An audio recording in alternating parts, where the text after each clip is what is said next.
ओम श्री विष्णवे नमः। जय श्री राधे। आपका बहुत बहुत स्वागत है मेरे चैनल मेरे नील में।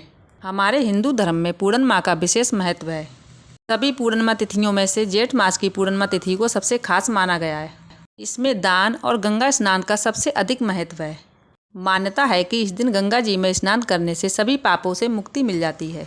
हमारे देश के कुछ हिस्सों में जेठ पूर्णिमा को बट पूर्णिमा के रूप में भी मनाया जाता है, लेकिन इस दिन बट पूर्णिमा का व्रत भी रखा जाता है।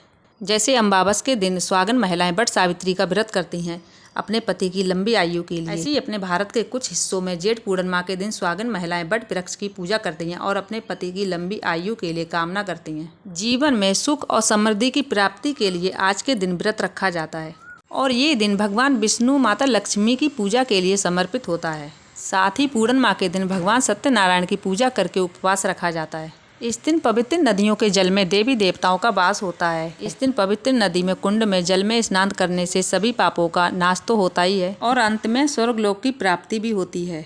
इस दिन किया गया दान अक्षय पुण्य की प्राप्ति कराता है। आज के दिन चंद्रमा की पूजा करने से कुंडली में होने वाला चंद्र दोष भी दूर होता है। तो आइए आज आपको बताते हैं जेठ पूर्णिमा यानी कि बट पूर्णिमा की तिथि, शुभ मुहूर्त, महत्व, पूजा विधि, कथा के बारे में।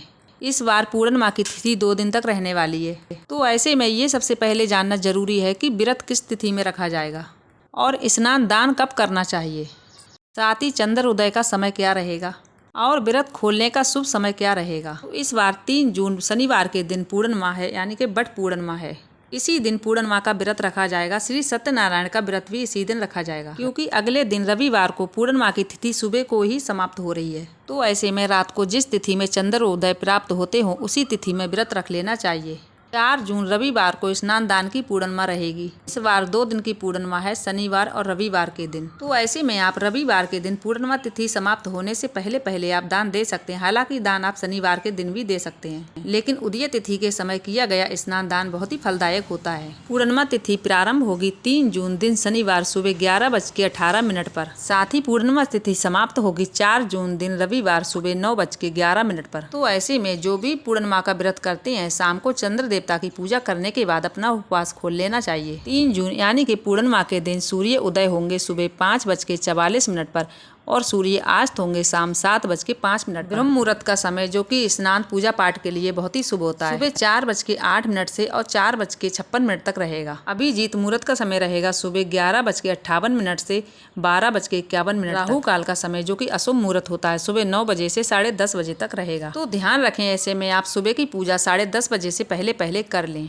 इस दिन चंद्र उदय का समय रहेगा शाम 6:32 पर। तो इस दिन पूर्णिमा का उपवास आप 6:32 से आप कभी तक खोल सकते हैं। ये जो पूर्णिमा का उपवास है या पूजा है, बिना चंद्र देवता की पूजा के अधूरी रहती है। 3 जून शनिवार के दिन आप चंद्र देवता की पूजा जरूर करें। अब जानिए 4 जून रविवार के दिन रहने वाले शुभ मुहूर्त के बारे में। 4 जून दिन रविवार को सूर्य उदय होंगे सुबह 5:44 पर और सूर्य अस्त होंगे शाम 7:05 पर। अब चलिए जान लेते हैं ब्रह्म मुहूर्त के बारे में, जो कि स्नान पूजा पाठ के लिए सबसे उत्तम रहता है। तो ब्रह्म मुहूर्त का समय रहेगा इस दिन सुबह 4:08 से 4:56 तक। तो 4 जून दिन रविवार को आप पूर्णिमा का स्नान सुबह ब्रह्म मुहूर्त में कर सकते हैं। और इसके अलावा स्नान करके पूर्णिमा तिथि समाप्त होने से पहले पहले अपनी सामर्थ्य के अनुसार कुछ न कुछ दान जरूर दें। पूर्णिमा के दिन जल्दी उठकर स्नान आदि से निवृत्त होकर सूर्य देवता को 1 लोटा जल जरूर अर्पित करें। साथ ही अपने पितरों को भी जल अर्पित जरूर करें। इसके बाद यदि संभव हो तो उपवास रखने का संकल्प लें।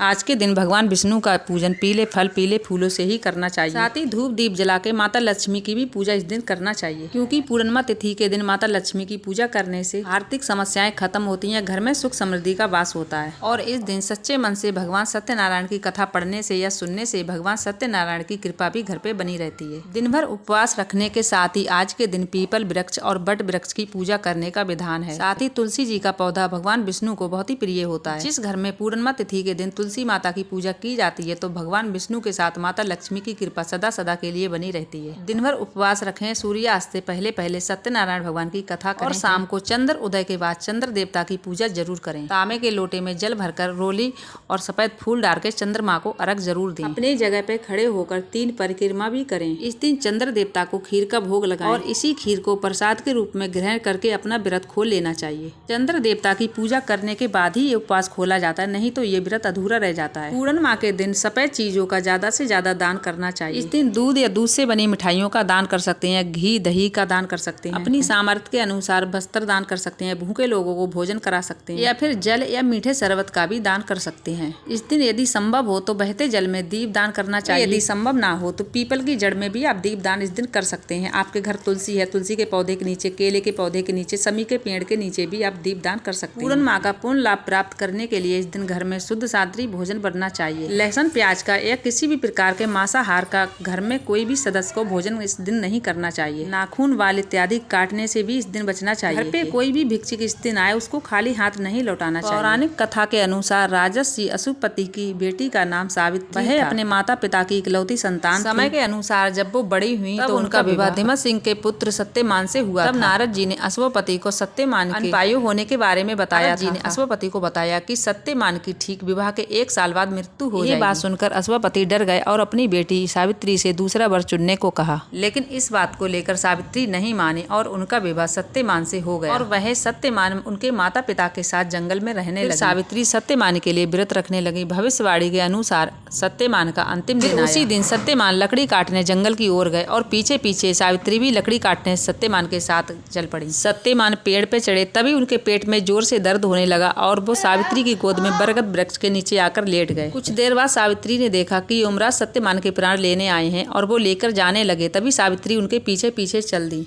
तब यमराज ने देखा कि कोई पीछे पीछे आ रहा है। तभी यमराज ने सावित्री से कहा कि तुम्हारा और सत्यमान का साथ सिर्फ यहीं धरती तक था।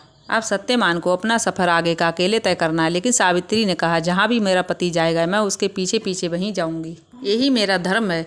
पतिव्रता सावित्री को देखकर यमराज बहुत प्रसन्न हुए। फिर यमराज ने प्रसन्न होकर सावित्री को एक वरदान दे दिया। वरदान में सावित्री ने अपने बूढ़े सास ससुर की आंखों की ज्योति मांगी। फिर ये कहकर यमराज चल दिए। फिर भी उनके पीछे पीछे सावित्री चल दी। फिर यमराज ने एक बार और मांगने को सावित्री से कहा। सावित्री ने कहा, मेरे ससुर का खोया हुआ राजपाट वापस मिल जाए। फिर यमराज ये भी वर देकर सावित्री को चल दिए। फिर भी सावित्री यमराज के पीछे पीछे चल दी। फिर यमराज ने एक बार और मांगने को कहा। फिर सावित्री ने कहा यमराज से कि मुझे सत्यमान के 100 पुत्र होने का वर दो। फिर यमराज ने ये भी वर देकर सत्यमान के प्राण लौटा दिए। फिर सावित्री जब वापस आई तो देखा सत्यमान जीवित हो चुके हैं और उनके सास ससुर की आंखों की रोशनी भी आ चुकी है। उनके ससुर का राजपाट भी खोया हुआ वापस मिल गया। तभी से हर सुहागिन महिलाएं अपने पति के लिए वट सावित्री का व्रत रखती हैं। तभी से हर सुहागिन महिलाएं अपने पति की लंबी उम्र की कामना के लिए ये व्रत रखती हैं। वट सावित्री का व्रत भारत के कुछ हिस्सों में अमावस तिथि को रखा जाता है, कुछ हिस्सों में पूर्णिमा तिथि को रखा जाता है। जेठ माह की पूर्णिमा तिथि को वट सावित्री का भी व्रत किया जाता है, पूर्णिमा का भी व्रत किया जाता है।